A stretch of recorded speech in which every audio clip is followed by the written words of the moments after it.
Mahakasika ny raharaha andramena kosa mitohy araka ny nambaran'ny parlemantera CST Henri Lecacheur ny fanondranana andramena any amin'ny faritra Analanjirofo araka ny nambarana dia misy ny mikonokonona anondrana andramena ho mananara nambarany fatahorinan'ny fanadihadiana izay nataon'ny komision'ny parlemantera misana ny fanadihadiana ny raharaha andramena dia efa fantapantatra ny tompony andraikitra amin'ny fanondranana.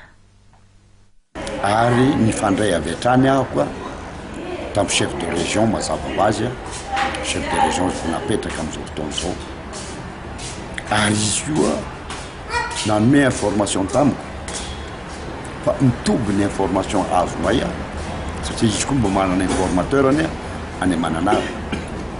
dia hoe afa misy préparation amintsika maresaka zao ary fa misy à peu près 2 ou 3 barques araky ny resantazandra dia hoe fa betsaka noho zany ka any soi-disant ny mpanolotsaina ny primature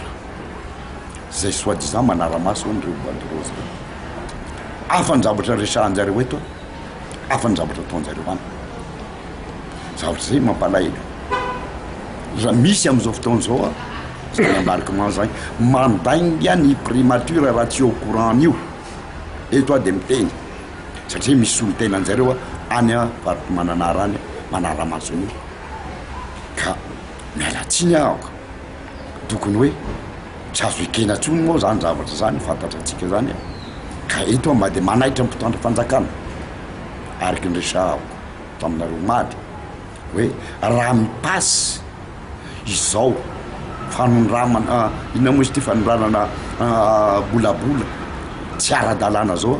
dia ataoko responsable voalohany izareo primature tsara koa mpahafantaranareo afanandray andraikitra zahay ary fantatra anay daholo izy reo gros poisson zay mandeha mividy an'ireo mbolabola reo any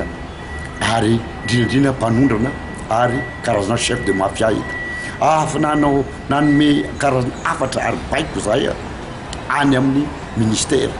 anaovana interdiction de sortie reo olona reo ka mahagaga amin'izao fotoana zao mbola misy tafavoaka amiko raha misy reo tafavoaka nyreo olona reo dia aminay zany tompona andraikitra koa ny ministère indrindraindrindra ao amin'ny sécurité intérieure satria efa nandefa